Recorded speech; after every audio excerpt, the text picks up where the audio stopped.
Hi, Sean Kavanagh here with an oziTarget update video.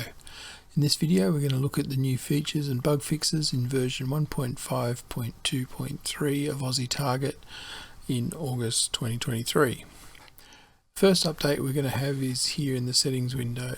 If we go to Help, Settings, navigate to the Saves and Other tab, and you'll see that here we've now got the option to select the save location. Now we had this in the past, it's now back. Basically, if you want to set the location that oziTarget saves your data to another folder, you simply hit the select button, choose the folder that you want it to go into. I'm just going to put it back into where it was, oziTarget saves, and we're done. And it will have everything saved into that folder for you. Now also have a new feature down here called Autosave.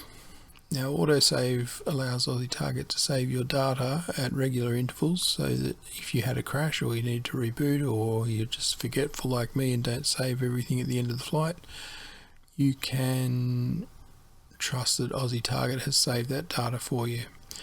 I've got it set to 15 seconds here just so that it's working well for the demo. But normally I would recommend you have that up around 2 minutes, something like that, 120 seconds, because every time it saves it does interrupt oziTarget and Aussie Explorer briefly to do that save.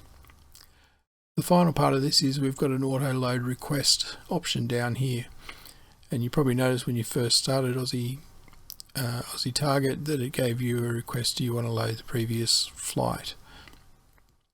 Basically, if you don't want that requester every time you start Aussie Explorer, you can turn that off here.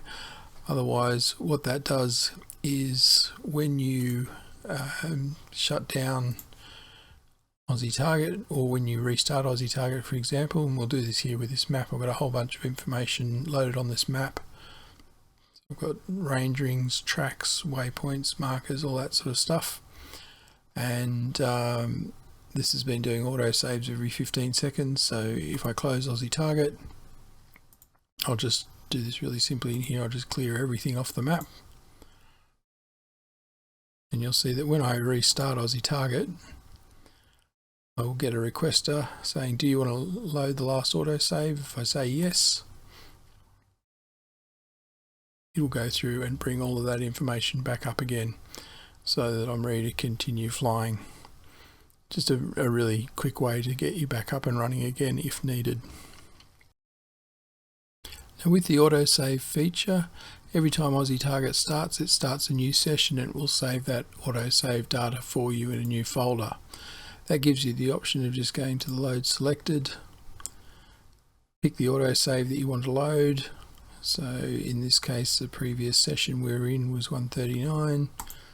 Simply click on that, and it will go through and reload that information for you from there.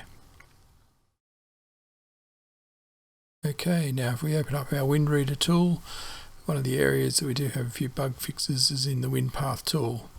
Now this is only available if you're on a Pro Pack subscription, but basically we've fixed the bug where it would draw things backwards if your winds were set to from, so that's now all behaving itself properly. And a few other little tweaks and bits and pieces just to make it all behave a bit better. The cleanup does a better job. The whole thing runs a bit smoother and a bit more reliably than before. Another tool here in our Waypoint tool, another little tidy up. Under the new waypoints in our custom display format, we now only have one color. You just select the background color. When you make a new waypoint, it will automatically pick a contrasting color for the text. So do that a bit larger. If we pick a darker color, so for example we pick a blue, pick a waypoint on the map, it's now going to give you the white text there. Again, choose another color, say we want to have a yellow marker on waypoint. And now we get black text.